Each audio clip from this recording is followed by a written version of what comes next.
하나님 말씀 열왕기하 4장 18절에서 37절까지 있는 하나님의 말씀입니다. 열왕기하 4장 18절에서 37절까지 우리 함께 한 목소리로 봉독하겠습니다. 열왕기하 4장 18절부터입니다. 같이 읽습니다. 그 아이가 자라매 하루는 추수꾼들에게 나가서 그의 아버지에게 이르렀더니 그의 아버지에게 이르되 내 머리야 내 머리야 하는지라. 그의 아버지가 사환에게 말하여 그의 어머니에게로 데려가라 하매 곧 어머니에게로 데려갔더니 낮까지 어머니의 무릎에 앉아 있다가 죽은지라.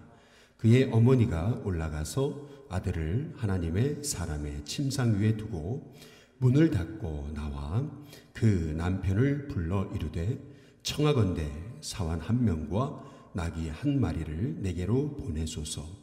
내가 하나님의 사람에게 달려갔다가 돌아오리이다 하니 그 남편이 이르되 초하루도 아니요 안식일도 아니거늘 그대가 오늘 어찌하여 그에게 나아가고자 하느냐 하는지라.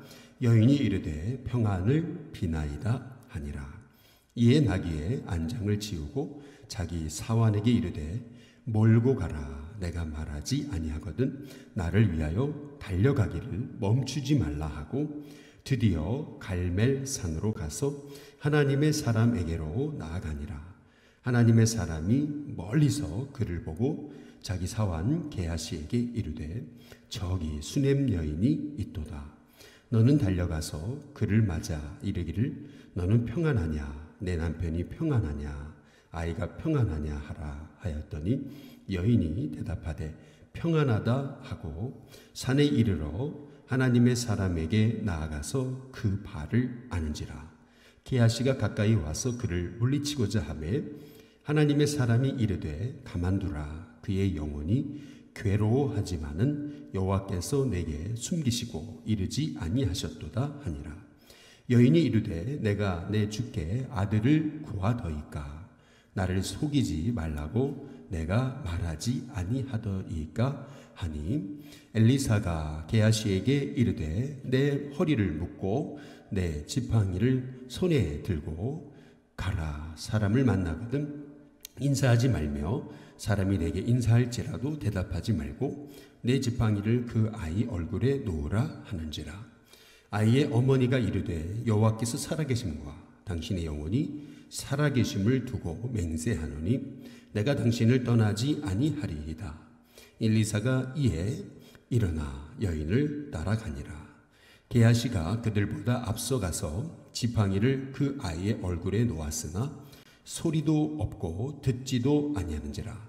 돌아와서 엘리사를 맞아 그에게 말하여 아이가 깨지 아니하였나이다 하니라. 엘리사가 집에 들어가 보니 아이가 죽었는데 자기의 침상에 눕혔는지라. 들어가서는 문을 닫으니 두 사람뿐이라. 엘리사가 여호와께 기도하고 아이 위에 올라 엎드려 자기 입을 그의 입에 자기 눈을 그의 눈에 자기 손을 그의 손에 대고 그의 몸에 엎드리니 아이의 살이 차차 따뜻하더라. 엘리사가 내려서 집 안에서 한번 이리저리 다니고 다시 아이 위에 올라 엎드리니 아이가 7번 재채기를 하고 눈을 뜨는지라. 엘리사가 게하시를 불러 저 수넴 여인을 불러오라 하니 곧 부르매 여인이 들어가니 엘리사가 이르되 내 아들을 데리고 가라 하니라. 여인이 들어가서 엘리사의 발 앞에서 땅에 엎드려 절하고 아들을 안고 나가니라. 아멘. 고난 앞에서 믿음으로 반응하는 사람이 참 존귀한 하나님의 사람이죠. 여기 열왕기하 4장 8절에 보면은 하루는 엘리사가 수넴에 이르렀더니 거기에 한 귀한 여인이라고 이렇게 말씀하고 있거든요. 수넴에 있는 참 귀한 여인이다. 이렇게 성경은 이 여인을 이제 평가하고 있어요. 무엇이 귀한 거냐는 겁니까? 어떤 것이 귀한 거죠? 성경에서 말씀하시는 것은 인생의 고난 앞에서 믿음으로 반응하는 것이 그것이 참 귀한 것이다. 귀한 인생이다 라고 말씀하고 계시는 것입니다. 하나님이 엘리사를 통해서 응답으로 주신 외아들인데 오늘 말씀에 보면은 이 아이가 자라서 이제 추수하는 시절에 아버지 곁에 있다가 갑자기 내 머리야 내 머리야 이제 하거든요. 아버지가 이 아이가 아프구나 이제 그래서 사환을 통해 어머니에게로 이제 보내죠. 그런데 어머니 무릎에 있던 아이가 그 어머니 무릎에서 그냥 숨을 거두고 죽고 맙니다. 어떻게 얻은 아들이고 어떻게 하나님께 응답으로 받은 아들인데 이 아들이 이렇게 그냥 무릎에 있다가 허망하게 죽어버리잖아요. 이제 얼마나 이게 이 여인에게는 큰 이제 슬픔이 됐겠느냐는 것입니다. 그것도 나이 들어서 그것도 하나님이 주신 아들인데 얼마나 이 여인의 마음에 절망이 이제 가득했겠습니까? 그런데 오늘 여기 21절에 보시면은 중요한 말씀이 그의 어머니가 올라가서 아들을 하나님의 사람의 침상에 두고 그 다음에 오늘 성경이 강조하는 것은 문을 닫고입니다. 문을 닫고. 이 문을 닫았다. 이제 굉장히 이게 중요한 말씀이거든요. 33절에도 보시면은 엘리사의 모습도 똑같습니다. 들어가서는 문을 닫으니 두 사람뿐이라. 엘리사가 여호와께 기도하고 이렇게 얘기하거든요. 문을 닫았다. 이제 이것은 성경에서 말씀하시는 참 중요한 의도적인 이제 말씀인 것이죠. 절망이 찾아왔을 때 이제 사람에게 하소연하고 또 사람에게 가서 달려가서 이리저리 이렇게 한풀이하는 그러한 인생이 아니라 지금 이 여인은 문제를 만났을 때 하나님께 집중하고 하나님께 나아가는 하나님의 사람에게 가서 구하는 그러한 모습을 지금 문을 닫고라고 라는 말씀에서 이제 우리에게 의도적으로 우리가 이렇게 문제와 고난과 어려움을 만났을 때 믿음으로 반응하는 방법, 그것은 절망의 소리에, 불신앙의 소리에 문을 닫고라고 하는 이 중요한 말씀이 바로 우리가 고난의 시기에 이렇게 믿음으로 반응하는 길임을 말씀하고 계시는 이제 것입니다. 근데 22절에 보면은 그 남편을 불러 이르되 청하건대 이렇게 얘기하거든요. 사원 1명 그리고 나귀 1마리를 좀 내게 보내달라고. 그러면서 내가 하나님의 사람에게 달려갔다 돌아오겠습니다. 그때 23절에 보면은 남편이 얘기하죠. 초하루도 아니고 안식일도 아닌데 그대가 오늘 어찌하여 이렇게 얘기하거든요. 어찌하여 그에게 갔다 오고자 하느냐. 이제 그렇게 얘기해요. 그랬더니 이 수넴의 여인이 그냥 대답하죠. 평안을 빕니다. 예. 벌써 평안을 빕니다 라고 하는 이 말에 굉장히 많은 내용이 이제 섞인 것이죠. 예. 벌써 아내의 눈빛이 뭔가 좀 이상하잖아요. 이 남편이 볼 때. 예. 이 아내가 굉장히 비장한 그런 얘기를 하고 있는 거죠. 오늘 이 말씀을 통해서 정확히 우리가 사실을 확인할 수는 없지만 중요한 것은 이 아내가 남편에게도 얘기를 안 한 것 같습니다. 그런데 그러면은 이 여인이 자기 마음대로 모든 걸 처리하는 사람이냐? 이제 그것이 아니라 여기 22절에 보면은 청하건대 이렇게 얘기하잖아요. 청하건대. 그러니까 참 남편을 이제 배려하고 늘 남편을 생각하고 존중하는, 존경하는 그런 참 귀한 여인이거든요. 이렇게 남을 존중하는 이 모습이 참 귀한 것입니다. 여기 4장 우리가 10절에도 보시면 이제 청하건대라고 이렇게 이 여인은 남편에게 늘 얘기하잖아요. 이랬으니까 이렇게 해야 된다고 이게 아니고 청하건대. 이제 이것이 참 이 여인이 성경에서 귀하다라고 말씀한 그 이유인 것이죠. 하나님의 응답으로 하나님의 때에 주신 아들입니다. 그런데 갑자기 불러가셨잖아요. 이유도 없이. 그렇다면 여기에는 하나님의 계획이 있다, 뜻이 있다. 아마도 아브라함처럼 죽은 자도 살리시는 하나님이라고 믿지 않았을까라고 하는 생각을 이제 갖는 것이죠. 그래서 분명히 여기는 하나님 뜻이 있다. 그래서 빨리 하나님의 종에게 하나님께 달려가야 된다. 이제 그렇게 생각하고 시간이 없는 거죠. 누구한테 이렇게 하소연할 시간이 없고, 누구한테 이렇게 이 문제에 대해서 이렇게 사람 동네방네에 소문낼 시간이 없는 거죠. 그래서 24절에 한번 보시면은 같이 한번 읽어보겠습니다. 함께 있습니다. 시작. 이에 나귀의 안장을 지우고 자기 사환에게 이르되 몰고 가라. 내가 말하지 아니하거든 나를 위하여 달려가기를 멈추지 말라 하고. 달려가기를 멈추지 말라.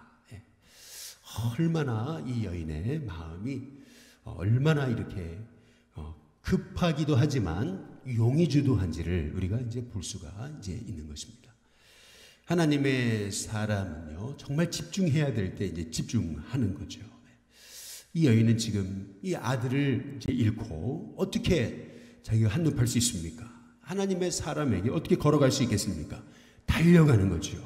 달려가기를 멈추지 말라. 그래서 25절에 드디어 갈멜산으로 가서 이 하나님의 사람을 만나잖아요. 그런데 그때에 이 엘리사의 이 사환 게하시가 나와서 이제 그를 맞이하죠. 근데 26절에 보면은 이렇게 물어보죠. 너는 달려가서 그를 맞아 이르기를 너는 평안하냐? 내 남편이 평안하자. 아이가 평안하냐? 하라고 그렇게 이제 이 게하시에게 그렇게 얘기를 넣어줬죠. 그랬더니 그 여인이 대답합니다. 평안하다. 이렇게 대답하잖아요. 이 게하시에게도 얘기해주지 않습니다. 그리고 무조건 거기 27절에 보니까 산에 이르러 하나님의 사람에게 나아가서 그냥 다짜고짜 이 엘리사의 발을 안아버립니다. 발을 갑자기 그냥 안아버리니까 얼마나 놀랬겠어요. 그러니까 게하시가 그를 물리치고자 하는 거죠. 근데 이제 엘리사가 이제 눈치를 챘죠. 전혀 이런 사람이 아닌데 벌써 그 모습을 통해서 그 여인의 괴로움을 이제 눈치채게 된 거죠. 여기 보니까 가만둬라. 그의 영혼이 괴로워하지만은 여호와께서 내게 숨기시고 이르지 아니하셨도다. 이 여인이 지금 이 괴로움을 안고 엘리사를 찾아왔을 때 이 엘리사의 겸손함을 보시면은 뭘 다 아는 것처럼 그렇게 거들먹거리지를 않습니다. 꼭 무당이 뭐 다 아는 것처럼 뭐 당신의 과거까지 다 줄줄이 깨는 것처럼 그렇게 아는 척하는 그러한 모습을 보이지 않습니다. 하나님이 내게 이르지 않으셨는데 무슨 일로 왔느냐. 이제 이렇게 참 이 엘리사의 겸손한 모습을 이제 볼 수가 있는 것이거든요. 뭐 자기가 뭐 대단한 그러한 하나님의 선지자인 양 모든 것을 아는 양 얘기하지 않습니다. 그때 28절에 보면은 이 수넴 여인이 얘기하죠. 내가 내 주께 아들을 구하더이까 나를 속이지 말라고 내가 말하지 아니하더이까. 내가 언제 당신에게 아들 달라고 구한 적이 있습니까? 나를 속이지 말라고 아들을 주신다고 했을 때 날 속이지 말라고 얘기하지 않았습니까? 하나님이 우리 당신을 통해서 이렇게 주신 아들 아닙니까?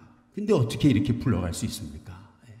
한마디 던지거든요. 그때 엘리사가 게하시에게 자신의 지팡이를 내어주면서 게하시에게 너가 빨리 그쪽 그 수넴으로 달려가서 그 아이에게 지팡이를 얼굴에 놓아라.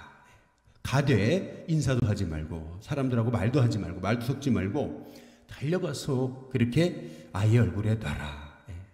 이 지팡이가 의미하는 것은 이 엘리사 자신을 이제 얘기하고 있는 것이겠죠. 하나님의 그 손길을, 하나님의 그 능력의 손길을, 그래서 모세가 지팡이를 내리칠 때 홍해가 갈라진 것처럼 그 하나님의 권능과 능력을 의미하는 것이겠죠. 그런데 30절에 보시면은 같이 한번 읽어보겠습니다. 함께 있습니다. 시작. 아이의 어머니가 이르되 여호와의 살아계심과 당신의 영혼이 살아계심을 두고 맹세하노니, 그 다음 뭐라 그러죠? 내가 당신을 뭐라 그러죠? 떠나지 아니하리이다. 엘리사가 이에 일어나 여인을 따라가니라. 여기 이 30절 말씀에서 여러분이 느끼는 것이 무엇입니까? 우리가 열왕기 하에 우리가 2장에서 엘리사가 엘리야에게 하나님의 은혜를 구할 때 지금 이 여인이 얘기한 이 모습대로 엘리야에게 하나님의 은혜를 구하거든요. 이 엘리야가 좀 나 좀 혼자 두게 그만둬라, 좀 나 좀 내버려 둬라라고 했을 때 청하건대 이제 이 엘리야가 똑같이 이렇게 하잖아요. 그런데 엘리사가 얘기하는 것은 오늘 얘기 말씀 그대로 여호와의 살아계심과 당신의 영혼이 살아계심을 두고 맹세합니다. 내가 당신을 떠나지 않습니다. 어디서 많이 들어본 얘기잖아요. 자기가 했던 얘기잖아요. 그렇게 은혜를 구하며 사모하면서 엘리사의 그 성령의 갑절이 내게 임하기를 구했던 이 엘리사의 이 간구를 바로 이 여인이 똑같이 하고 있습니다. 엘리사가 이에 이제 일어나죠. 그래서 이 여인과 함께 동행해 줍니다. 문제를 만난 사람과 함께 동행해 주는 것이, 그것이 바로 믿음의 사람의 이제 모습인 것을 이제 볼 수가 있는 것이죠. 31절에 보면 게하시가 그 지팡이를 들고 먼저 갔는데 아이는 아무 반응이 없죠. 32절에 보니까 이제 드디어 그 다음에 엘리사가 집에 이제 들어가 보니까 이제 아이가 이제 여전히 죽어 있잖아요. 그때에 33절에 들어가서는 문을 닫았다. 게하시도 못 들어오게 하고 그 어머니와 함께 둘이 이제 들어가서 34절에 아이 위에 올라 엎드려 이제 이렇게 얘기하잖아요. 그러면서 자신의 입을 그 아이의 입에, 그 자신의 눈을 그 아이의 눈에, 자신의 손을 그 아이의 손에 대고 그리고 엎드려 이렇게 얘기하잖아요. 그 아이의 몸과 하나가 되게 만들어서 그렇게 해서 그 아이에게 이렇게 엎드려 있습니다. 그랬더니 아이의 살이 차차 따뜻하더라 라고 이렇게 말씀하고 있거든요. 이 말씀을 통해서 우리가 알 수 있는 것이 무엇입니까? 이 말씀이 우리에게 말씀하고 계시는 것이 무엇입니까? 지금 이 아이가 다시 살아나는 것, 치유받는 것, 이것은 엘리사의 능력이 아니라 하나님이 엘리사를 통해서 하시는 일임을 우리가 이제 볼 수가 있는 것입니다. 엘리사의 능이 아니고 하나님이 하시는 것이죠. 그래서 여기 엘리사는 하나님의 약속을 부여잡고 자신은 철저히 하나님의 도구로 지금 그 하나님의 일을 행하고 있을 뿐이라는 것이죠. 여기서 또 한 가지 알 수 있는 것은 치유는 과정이다라고 하는 것을 알 수 있는 것이고요. 그리고 또 한 가지는 이 엘리사가 아이가 아무 반응이 없다고 포기하지 않잖아요. 하나님이 주셔서 하나님이 얻게 하신 아들인데 하나님이 살리실 거다라고 하는 믿음을 가지고 그렇게 그 사람의 말, 불신앙의 말, 그 슬픔의 말에 귀 기울이지 않고 문을 닫고 아이와 함께 하나가 돼서 엎드리잖아요. 또한 오늘 이 엘리사의 모습을 통해서 아주 이 기이한 이 행동을 보면서 우리가 이제 볼 수 있는 것은 뭐냐 하면 이 치유는 결국 사랑의 터치다라고 하는 것을 얘기하고 있잖아요. 이렇게 보시면 입도 그 아이와 하나가 되고 눈도 하나가 되고 손도 하나가 되고 몸도 하나가 되고 완전 전신이 하나가 되고 있는 것을 볼 수가 있습니다. 이것이 말하고 있는 것은 무엇이죠? 지금 그 아이와 완전히 이 엘리사는 하나가 된 모습을 이제 보여주고 있는 것이죠. 마음도 하나가 되고 몸도 하나가 되고, 다시 말하면 치유의 그 능력의 비밀, 그것은 사랑의 터치이고 그 마음이 하나가 돼야 하나님께서 그의 그 간구를 이 엘리사를 통해서 일하고 계시는 것을 이제 볼 수가 있는 것이죠. 35절에 보면은 엘리사가 내려서 집 안에서 한번 이리저리 다니고 다시 아이 위에 올라 엎드리니 이제 이렇게 이제 얘기하고 이제 있잖아요. 여기 보면은 엘리사가 내려서 집 안에서 한번 이리저리 다녔다 이제 이렇게 또 얘기하고 있어요. 그 이리저리 이제 다녔다, 이리저리 다닌다라고 하는 그 모습을 통해서 엘리사가 여러 이제 그 묵상하며 기도하면서 하나님 앞에 그렇게 간구하는 모습을 또 이제 우리가 또 생각해 볼 수 있는 것 아니겠어요? 그래서 또 다시 올라가서 그 아이 위에 이제 엎드리니 아이가 7번 재채기를 하고 눈을 떴다. 이제 이렇게 이제 말씀하고 있습니다. 사무엘상 2장의 21절에 보시면은 한나가 아들 사무엘을 얻잖아요. 사무엘을 얻기까지 그것이 그가 한 번 구했다고 하나님이 이 한나에게 아들을 주셨습니까? 그렇지 않잖아요. 이게 수많은 좀 마음의 이제 그러한 고통 중에도 끝까지 하나님 약속을 붙들고 다 가잖아요. 엘가나의 그러한 또 이 여러 가지 그 마음의 고통, 그리고 또 이 엘리의 또 알아주지 않는 그러한 여러 그 모습들, 이러한 그런 모습들을 다 뛰어넘고서 결국에는 한나에게 주신 하나님의 음성이 뭐냐면 사무엘상 2장 21절에 보면은 여호와께서 한나를 돌보시사라고 하는 말씀입니다. 여호와께서 한나를 돌보시사. 저는 이 말씀에서, 이 열왕기 하의 말씀에서 저는 이 한나의 모습을, 이 수넴 여인의 모습에서 한나의 모습을 이제 보는 것입니다. 왜 하나님께서 한나에게 그렇게 기도를 시키신 건지, 왜 다른 사람은 다 들어주시는데 왜 한나에게는 그렇게 안 주시다가 이렇게 뒤늦게 주시고, 그리고 또 이 수넴 여인에게도 이 왜 아들을 안 주시다가 또 주셨다가 또 다시 가져가셨다가 그러시는지, 그 이유가 있다는 거죠. 이유가.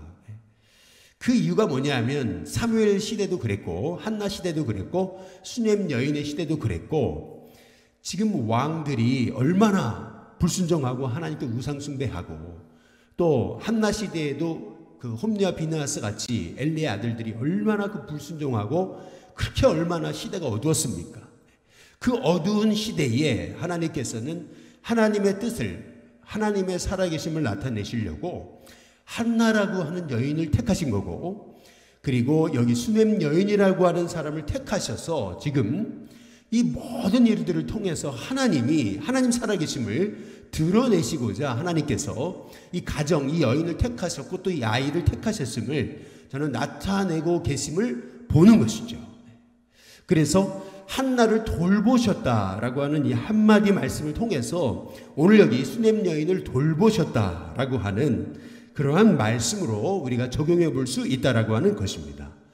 우리의 삶 속에서 인생의 위기를 만나고 고통을 만날 때 단지 왜 이런 어려움을 내가 겪어야 되느냐라고 하는 그러한 원망과 한탄보다도 하나님이 어두운 시대에 나에게 이런 고난을 허락하셨다면 여기에도 하나님 살아계심을 드러내시고자 하는 하나님의 뜻이 계시겠죠 라는 믿음을 갖고 이 여인처럼 끝까지 믿음으로 반응할 때, 또 엘리사처럼 끝까지 믿음으로 반응할 때, 그때 우리의 삶에 하나님의 귀한 역사, 우리를 귀하게 쓰시는 역사가 일어나게 될 줄로 믿습니다.